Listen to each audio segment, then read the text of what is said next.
மரவள்ளி கிழங்கு வந்து பார்த்தீங்கன்னா நான் வந்து மொத்தமாக 3 கிலோ வாங்கிட்டு வந்தேன். 3 கிலோ 50 ரூபான்னு சொல்லிட்டு வாங்கிட்டு வந்தேன்.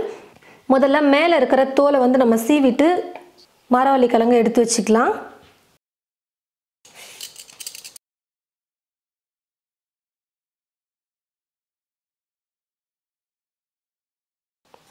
மேலே நல்லா தோல் சீவினதுக்கு அப்புறமா ஒரு பாத்திரத்தில் தண்ணி எடுத்துக்கோங்க. தண்ணி எடுத்துட்டு இந்த கிழங்கை வந்து இந்த தண்ணியில் போட்டுருங்க. நல்லா முழுகிற அளவுக்கு தண்ணி எடுத்துட்டு கிழங்கை போட்டுட்டு ஒரு 15 நிமிஷம் அப்படியே விட்டுடலாம். பாருங்கள் ஃப்ரெண்ட்ஸ், நான் வந்து 2 மரவள்ளி கிழங்கு தான் ஃபஸ்ட்டு காட்டினேன். இப்போ நான் வந்து 3 மரவள்ளி கிழங்கு கொஞ்சம் மெல்லிசாக இருக்கிற மாதிரி எடுத்துக்கிட்டேன்.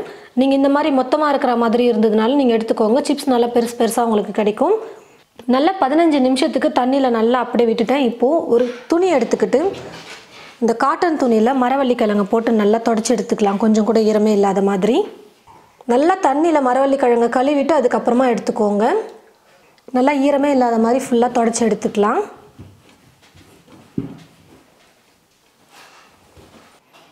நல்லா தண்ணி இல்லாமல் தொடச்சி எடுத்ததுக்கப்புறமா நம்ம காய் சீவரது வச்சுருப்போம் பார்த்தீங்களா, அந்த காய் துருவுறதுலேயே இந்த மாதிரி டிசைன் இருக்கும் பாருங்கள். இதுலேயே நம்ம ஸ்லைஸ் பண்ணி எடுத்துக்கலாம். இப்போது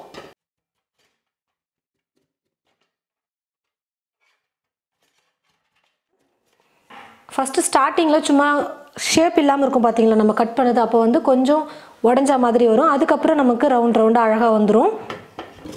எடுத்து வச்சுருக்கிற எல்லா மரவள்ளி கிழங்கையும் நம்ம எப்படி காய் சீவுறதுல சீவி எடுத்துக்கலாம்.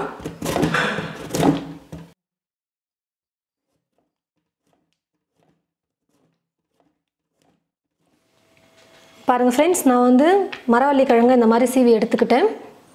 மரவள்ளி கிழங்கை ஸ்லைஸ் பண்ணும்போதே கடாயில் வந்து எண்ணெயை ஊற்றி வச்சுடுங்க.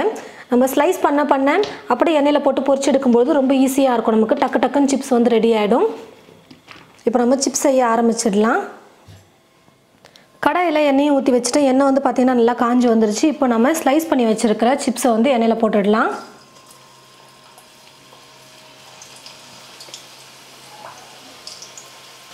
முதல்ல சிப்ஸை வந்து எண்ணெயில் போடும்போது தீ வந்து ஃபுல்லாக வச்சுக்கோங்க.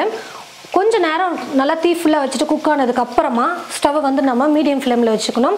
அப்போ தான் அந்த கலர் வந்து பார்த்திங்கன்னா நமக்கு கிடைக்கும். சிப்ஸ் வந்து கடையில் வாங்குவோம் பார்த்தீங்களா, கலர் இருக்கும் பாருங்கள், அந்த மாதிரி நமக்கு கிடைக்கும். ஃபுல்லாகவே வச்சுட்டோம்னாலும் தீஞ்சு போயிடும். அதனால் கரெக்டாக நீங்கள் பார்த்து குக் பண்ணிக்கணும். கொஞ்சம் நேரம் தீ ஃபுல்லாக வச்சுட்டு சிப்ஸ் வெந்ததுக்கப்புறமா லைட்டாக நம்ம ஸ்டவ்வை வந்து குறைச்சிக்கிட்டு குக் பண்ணால் கரெக்டாக இருக்கும். நல்லா வெந்து மொறுன்னு நமக்கு கிடைக்கணும். அப்போ தான் சிப்ஸ் வந்து சாப்பிட நல்லாயிருக்கும். 2-3 நாளைக்கும் நம்ம வச்சு சாப்பிடலாம், நமுத்து போகாமல் கிறிஸ்பியாக இருக்கிறதுக்கு.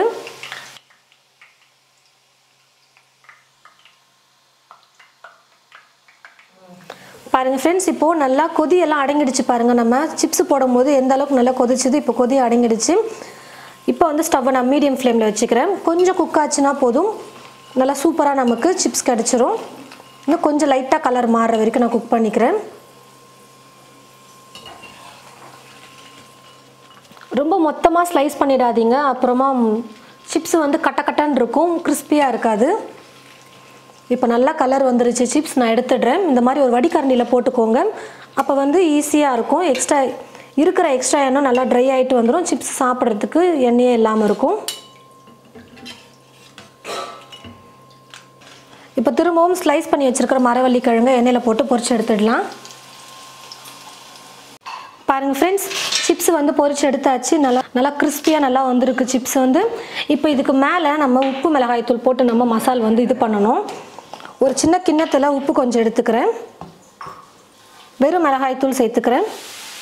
ரெண்டையும் சேர்த்து நல்லா மிக்ஸ் பண்ணிவிட்டு சிப்ஸில் போட்டு நம்ம கலந்துட்டோம்னா போதும். கொஞ்சம் லைட்டாக அப்படியே தூவி விட்டுட்டு நம்ம மிக்ஸ் பண்ணிக்கலாம்.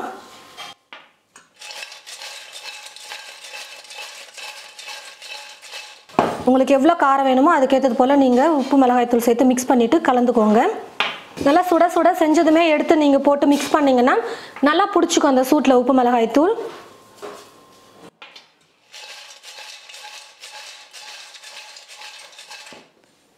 நல்லா மொறுன்னு சூப்பராக நம்ம மரவள்ளி கிழங்கு சிப்ஸ் வீட்லேயே ரெடி பண்ணிட்டோம். நல்லா ஃப்ரெஷ்ஷாக ஹெல்த்தியாக நம்ம வீட்டிலே ரெடி பண்ணிட்டோம். பாருங்கள், நம்ம மரவள்ளி கிழங்கை ஸ்லைஸ் பண்ணுறது மட்டும் பார்த்து ஸ்லைஸ் பண்ணி எடுத்துக்கிட்டோம்னா போதும். நல்லா மொறுன்னு நமக்கு சிப்ஸ் வந்து கிடைக்கும்.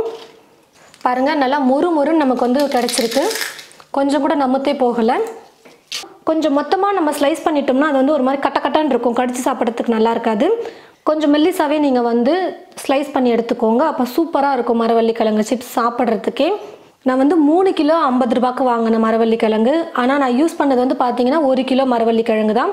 அதுக்கே வந்து பார்த்தீங்கன்னா நிறைய சிப்ஸ் வந்தது. நமக்கு கடையில் வாங்குறத விட வீட்டில் செஞ்சு சாப்பிட்றது ரொம்ப லாபம். அதுவும் நம்ம வீட்டில் செய்யும்போது நல்லா ஹெல்த்தியாக தான் செய்வோம். நீங்களும் இது போல் உங்களுடைய வீட்டில் மரவள்ளிக்கிழங்கு வாங்கிட்டு வந்து சிப்ஸ் செஞ்சு பார்த்துட்டு எப்படி இருக்குன்னு மறக்காமல் கமெண்ட் பாக்ஸில் வந்து கமெண்ட் பண்ணுங்கள். இந்த வீடியோவை மற்றவங்களுக்கும் ஷேர் பண்ணுங்கள். இது போல் நிறைய ரெசிபிஸ் பார்க்க தமிழ் ஃபுட் மசாலா சேனலை மறக்காமல் சப்ஸ்கிரைப் பண்ணிக்கோங்க. கூடவே பக்கத்தில் இருக்கிற பெல் ஐக்கானை கிளிக் பண்ண மறந்துடாதீங்க. தேங்க்யூ.